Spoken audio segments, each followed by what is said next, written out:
So welcome again, everyone, to the RZNGMEN show, and I'm your host, Craig Carlisle, and I've got in studio with me Katherine Harvell from Virginia. She's a Danvillian. That's what she was telling me off air, and we're moving into the Art of Living segment. So, Katherine, say hello to everybody. Hello, everyone, and I'm just grateful to be here today to share with my brother, Craig Carlisle, as we open up in the topic about life. Yes, and it's life after death. Yes. So those who don't know, because those who've been listening to the show, and I appreciate everyone for tuning in week after week after week to my show, and so they know I'm a widower. I'm 4 years in. So those were introducing the topic. Katherine, you are also a widower, right? Yes, I'm also a widow of 6 years. So what are you seeing now? What have you experienced most after your 6 years? There's definitely an art to living after being married for. And how long were you married? I was married for 30 years, and there's definitely an art to living after being with someone for that length of time. Sure. And now finding yourself in a space that you've never been before. Now, when you were married for all those 30 years, was your husband the man that you said, that's my soulmate, that's my ace, that's my best friend? Yes. So you had gotten there. You didn't have one of those 30-year relationships where you're like, I'm so glad he's gone. Lord, thank you for taking him to glory. In the beginning, it was a little rough. We had to gel with each other. Sure. And we found that space where we became one. Yeah. And that was a blessing, because I have friends who told me that they have been married 2-3 times and Sure. they still haven't found that connecting piece. And when you find that connecting person and you can finish each other's sentences, Sure. you know what that person wants to eat Sure. before they even say it. Sure. You're making it or you're bringing it home.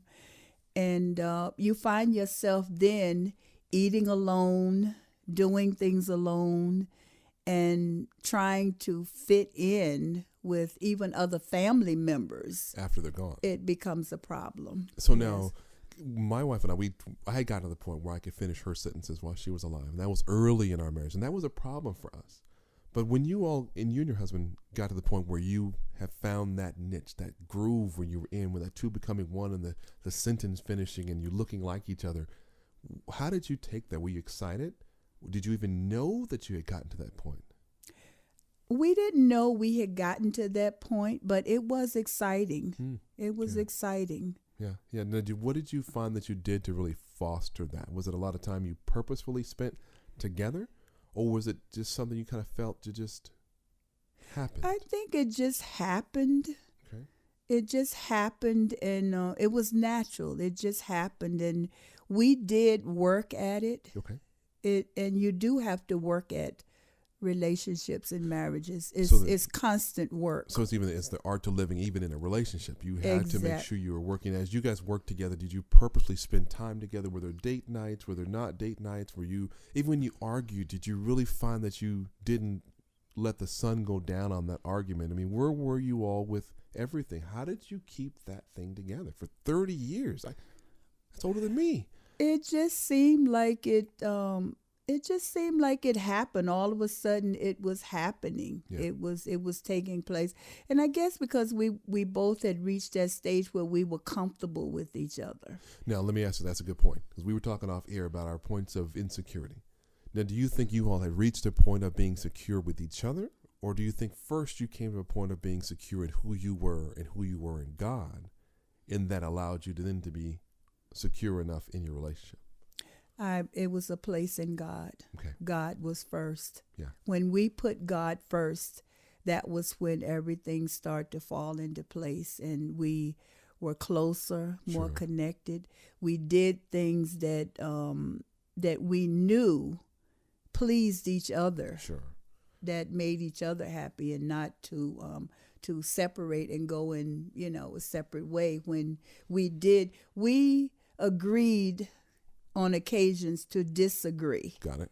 Makes sense. That's deep, though. Sometimes you have to agree to disagree, and it's okay. And that's an art of living as well. And Yes. that fits right into the segment. Now, we're both living life after death. So, Yes. so those are, crazy. And we're not saying we went to, heaven or hell and we had those experiences. But we're talking about we're living after the death of our spouses. So what are you doing now to help yourself live? I mean, are you dating? Have you dated before? Have you talked about it? Are you even open to it? What do you believe the Lord is saying to you in your life about living a life of married after death? Right now, well, since my husband passed, I haven't dated. As I was telling you earlier, I was sharing with you that I have a list. Yeah.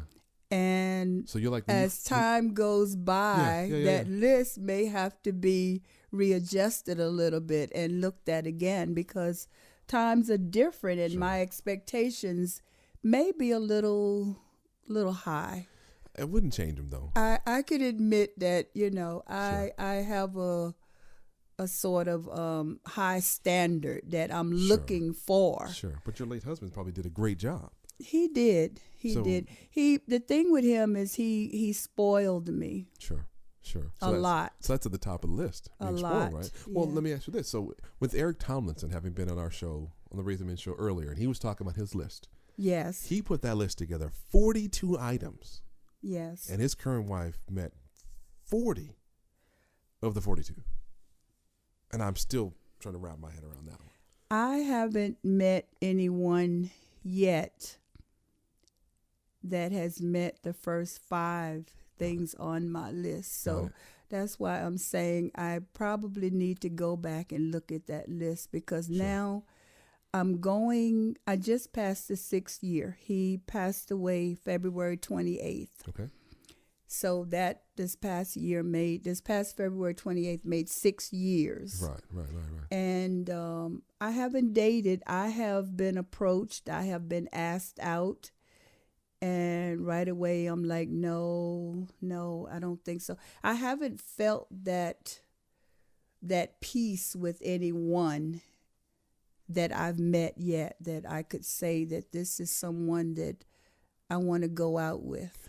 Now, you think in your search and looking for the art of living life after death, is that peace you're looking for, do you think it's related because your late husband did such an admirable job being your husband, focusing on you, spoiling you, spending the time doing what the Lord told him to do?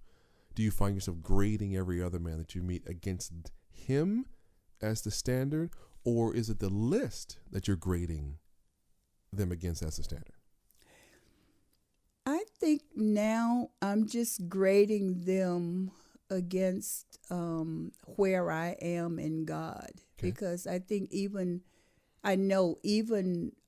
after my husband's death, I have grown. Sure. I'm not that same person that I was when I was with him. Right, so I'm at a different place within myself and with God. So I'm looking at that person and I'm judging them by the standards of where I am now. So the art of living you've taken is that you needed to get your relationship with God to a whole different level. The Lord drew you and called you in closer to him. So as he repaired your heart or getting you prepared for whatever he has next. Yes. Or as we're talking here, maybe even whoever he has next for you, that had to be handled first. Yes. So your art of living then is get closer to God. So you're seeking first the kingdom and all the righteousness, and all other things will be added. Yes, that's exactly where I am. Got it. Exactly. So if you had any words of wisdom to give for someone who's like you, another lady out there who's lost their husband, what would you tell them about the art of living? How do you recommend that they live their life now after death? What I've been doing mostly is I've been seeking the Lord, and also I've been finding myself in doing things that make me happy. Good. And I'm I'm waiting for God to send someone alongside me that can enhance where he has me now. Someone that's going in the same direction, someone that loves the Lord, someone that has a great relationship with the Lord, someone who's obedient to the Lord and has a strong prayer life. Yeah. I think those now are my key points, and I would tell any woman, the man that's seeking you has to be seeking God more than he's seeking you. Yeah, they preach that. God will show him how to love you. And Sure. when he finds you, you will know it. Yeah, that's a blessing. Again, you're listening to the RZNGMEN show, and I'm so blessed to have in studio now. Let's set some context about how excited I am to be recording this segment of The Art of Living. Is that our show airs out of Chatham, Virginia, and we have a Danvillian Virginian person on the West Coast right now in studio recording this segment. So I didn't fly all the way to Danville and to Chatham and record live at WKBY. We're actually doing this in our studio right now at our home, and it's such an outstanding thing. So Katherine, thank you for coming. Thank you for having me. It's been a blessing. And you're going to be back on another segment. We're going to talk. I need to have you come right back very, very soon, and we're going to talk about your show because you're having a new show coming up on WKBY. So that's pretty. But you have to be excited. I mean, looking for that, everyone. Her show is Sisters Standing with Sisters on WKBY 1080 AM and WKBY1080.net. But we'll be back. Again, this is the RZNGMEN show, and I'm your host, Craig Carlisle. Thank you. We'll see you next week.